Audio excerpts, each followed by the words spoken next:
shout out his name.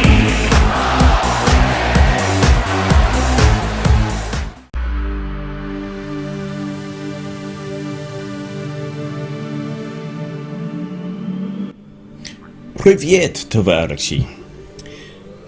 Corbyn's got to go, really. Even after the catastrophic showing for the main parties in the European elections and in the council elections, and even with all the polling showing a clear lead for Remain now, he's still holding on to this idea of pushing for a general election. A general election, by all accounts, in which Labour would do abominably and the Conservatives would do abominably, and in which, despite the vagaries and problems of our first past the post system, and despite the fact that people would be likely to return some of their loyalty to the main parties, a general election in which the Brexit party would probably do okay, despite being overrun by bigots and xenophobes, despite not actually being a political party, despite not having a manifesto, all of these other issues, the dark money problem, all the shiftiness and dodginess, they would still probably do quite well because they're a single issue party behind which a great many people will align on that single issue, which makes them relatively powerful despite all of their problems. But in spite of all of this, Corbyn is still pushing for a general election and still won't come out for Remain, even though it's the Liberal Democrats and the Greens, and to a lesser extent Change, and some other smaller parties that really clobbered Labour in the polls, albeit they weren't clobbered as hard as the Conservatives were. Now, even some of his most hardcore supporters, some of his front bench, people like Diane Abbott, Emily Thornberry and so on, even they are now making more and more louder and more strident noises that Labour should move to back Remain in a more full-throated and proper way. Corbyn, though, still seems to be unwilling. 70% of their membership, 60% of their voters all agree that Brexit should be stopped, but Corbyn will not be deterred. Now, the Labour Party is not supposed to be run like this. The ideas of the members, the conference, is what is supposed to set policy, not some sort of dictatorial leadership. And yet, Labour has continued on Corbyn's path and not the path set out by the membership or the political conventions, the conferences. So the bloc is Corbyn, and as such, Corbyn's got to go at this point.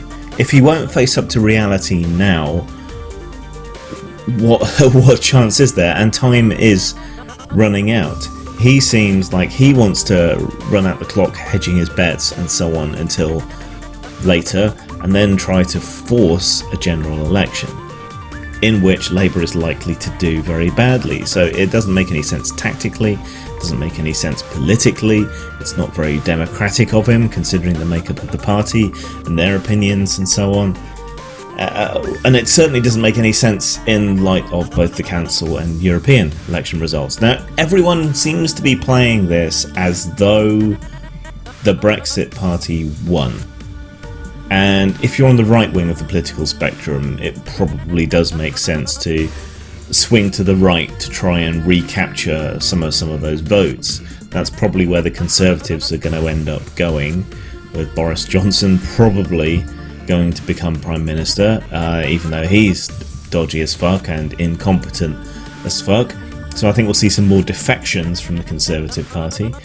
And the electorate doesn't like it, and politicians don't like it when you have a change of leadership without a general election. So there will be more pressure for a general election, but I think the Tories know that they need to cling on tooth and nail for as long as possible, because they're going to take an absolute drubbing one way or another at the next general election.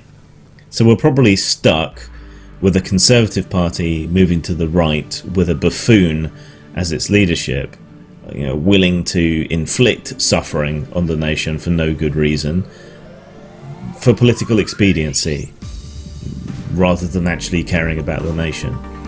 And then on the other side, you have Corbyn, who believes that no matter what he wants a general election, he believes Labour will win that general election, and no amount of evidence is going to sway him otherwise. Now, just to remind you that all polling for some time now has placed Remain ahead of Leave, ahead of May's deal and ahead of No Deal. No Deal support is waning as well. If we look at the local elections, now admittedly the Brexit Party wasn't involved there, but UKIP, who you might have at that time expected to pick up support as a protest vote against the government, lost a load of support. Conservative Party lost a load of support.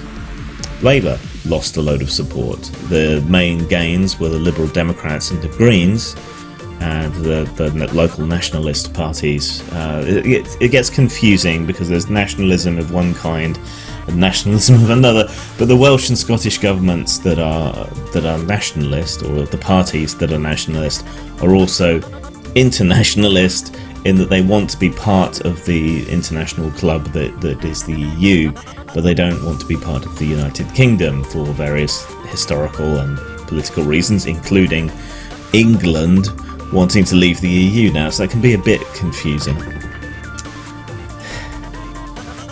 But the idea that the Brexit Party won the European elections is absurd. They got the single largest share of the vote, and because it's not a perfect PR system, they got the largest number of representatives, but the vote itself was under a third, I believe, or around a third, for the pro-hard Brexit parties, and over 40% for the no-Brexit parties. And then you've got the party loyalists for Labour and the Conservatives, whose intentions aren't exactly clear.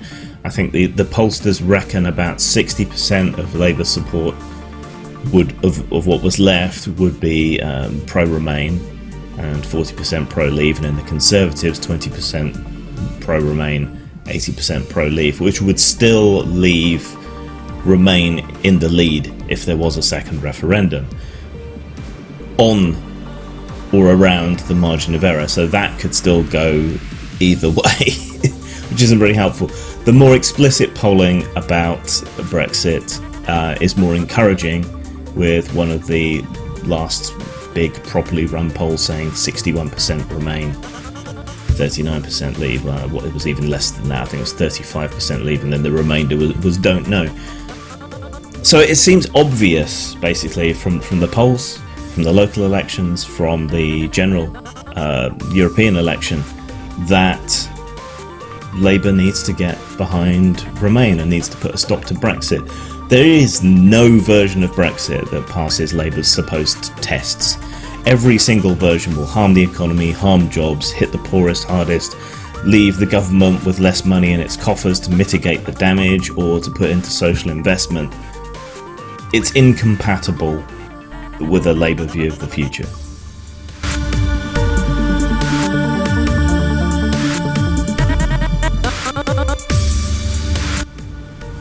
It's worth taking a minute, I think, to reflect on the fact that around a third of the electorate wants a hard Brexit. Still.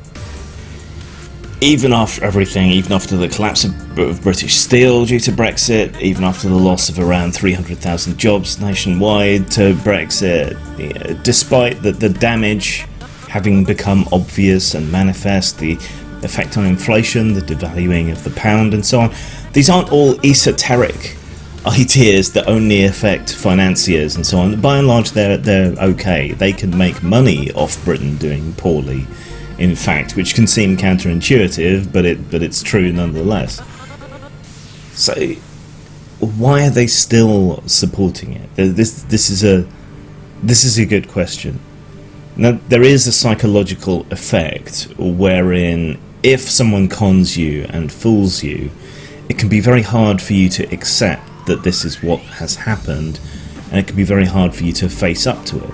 A lot of elderly people who get fooled by scammers will continue to pay the scammer and so on, even after it's been revealed. You know, they continue to put their trust in the scammer, even after their family and the police and so on have talked to them, because it wounds their pride too much to admit that they were fooled. So there's that psychological effect to take into account. I think we also have to take into account that there are genuine racists and xenophobes and conspiracy theorists and other nutters involved, but there's still some people who aren't bigoted, who aren't stupid, who are still supporting it. Mostly it seems to be for emotional reasons. But when you look at a lot of the reasons people give for why they still support a Brexit, and you hear things about immigration or burdensome regulation or that the EU's undemocratic or whatever else, they're still convincing people, and they're still not true. It's more democratic than the UK. If you bother to look into how it's run and so on, that becomes rapidly obvious. But you also have to have an understanding of how our political system works, and I think education is failing us all there quite badly. I don't think very many people understand how UK democracy works, the relevant history to it. Mostly we just learn about World War I and World War II at schools, unfortunately, at least once you're properly learning history. We don't really learn politics unless you elect to do so in higher education. Very few people do that. I mean, it's not something that particularly is going to secure you a job or anything in the future. That's a problem all of its own. The fixation upon vocational education, that's an issue. I mean, if you're against immigration, and there are reasons why you can be against immigration that aren't necessarily bigoted and xenophobic, the immigrants pay more in than they take out, and this is especially true of European immigrants coming into this country. They want to stop European immigration because they're afraid of refugees and so on, but we've already got an opt-out of that. We're not part of that agreement. We don't have to have refugees foisted upon us, so to speak, by the European democracy in which we participate. We have an opt-out from that. So the European citizens that are coming over here are the ones that these nationalists and Western civilization buffs would claim that we have the most in common with. The French, the Germans, the Spanish, the Portuguese, the Nordic people, Europeans, white for the most part, Europeans, the kinds of people that they are supposedly in favour of, the kind of civilization that they're supposedly in favour of, a lot of them, not all. They're worried about brown people, Muslims, things like that. Well, the UK is unsustainable without immigration, and if we cut down on European immigration, we're going to have to step up immigration from other areas. And those people from those other areas are much more likely to be the kinds of immigrants that these people are worried about. The brown people, the Muslims, these are the people we're going to have to allow in much greater numbers if we cut ourselves off from Europe. So there's a sort of grim irony there, no pun intended. When it comes to people like Corbyn, they see the European project as a globalist project. Now, a lot of people don't understand what the term globalism means. It really refers to kind of global capital and trade, international free markets, that sort of thing. So it's ideologically pure and ideologically correct for Corbyn to be against globalism. But a lot of people talk about global Marxism and they tie that into globalism. Well, that's more internationalism, which doesn't have to be Marxist, but it is a more of a left-wing idea, the voluntary cooperation of nations internationally, collective bargaining, collective controls over international banking and international business. And the European project is, I believe, far more of an internationalist project than it is a globalist project. So if you're anti-globalism, you should really be supporting Europe. So Corbyn really should be supporting Europe, but it's kind of like it's this Schrodinger's political union that, depending which side of the political spectrum on, you either see as being internationalist or globalist and hating for that reason, but never loving for that reason necessarily. It's very, very peculiar. But if you're anti-globalism, you should really be pro-EU. The EU is far more vociferous in support of workers' rights and human rights, which can be trampled by multinational corporations. It's bigger, more powerful, has more clout, can enforce things on companies across its sway. Yeah, the whole area that it has under its control, so to speak. So it can exert far more control on multinational corporations than individuated, granular nation states can. The fact is that once we leave the EU, the UK is going to be far more vulnerable to globalism, to multinational corporations. They're going to be able to dictate to us in a much harder way, in the same way that when it comes down to trade deals, we're going to be a lot weaker with a lot less clout, and so we're going to get exploited more. So that doesn't make sense. There's no democratic deficit. It's not a globalist project. It's an internationalist project, but most people don't know the difference. Immigration is likely to go up from the areas that these people don't want it to come from, because it's a necessity. It's an economic and social necessity. So most of the reasons that people give for still supporting a Brexit don't stand to scrutiny, or a Brexit is going to make them worse. And that's just odd and self-destructive, and I think it reflects a failure in education. And I don't mean indoctrination. I mean, once you teach people how these things work, there tends to be at least a softening and more of an understanding. And I think it's a failing in our political leaders, who don't bother to lead really anymore. They don't teach people, they don't try to educate people on the way things are. Instead, they sway and they move with the populace. You know, and that's kind of what populism is in a way, but it doesn't necessarily marry up to reality. We don't need to pay a Govian amount of attention to experts. We need to pay a lot more attention to experts. Ideology is for deciding what kind of society you want, and science can tell us how to actually get there. Zang. Everyone's so ordinary.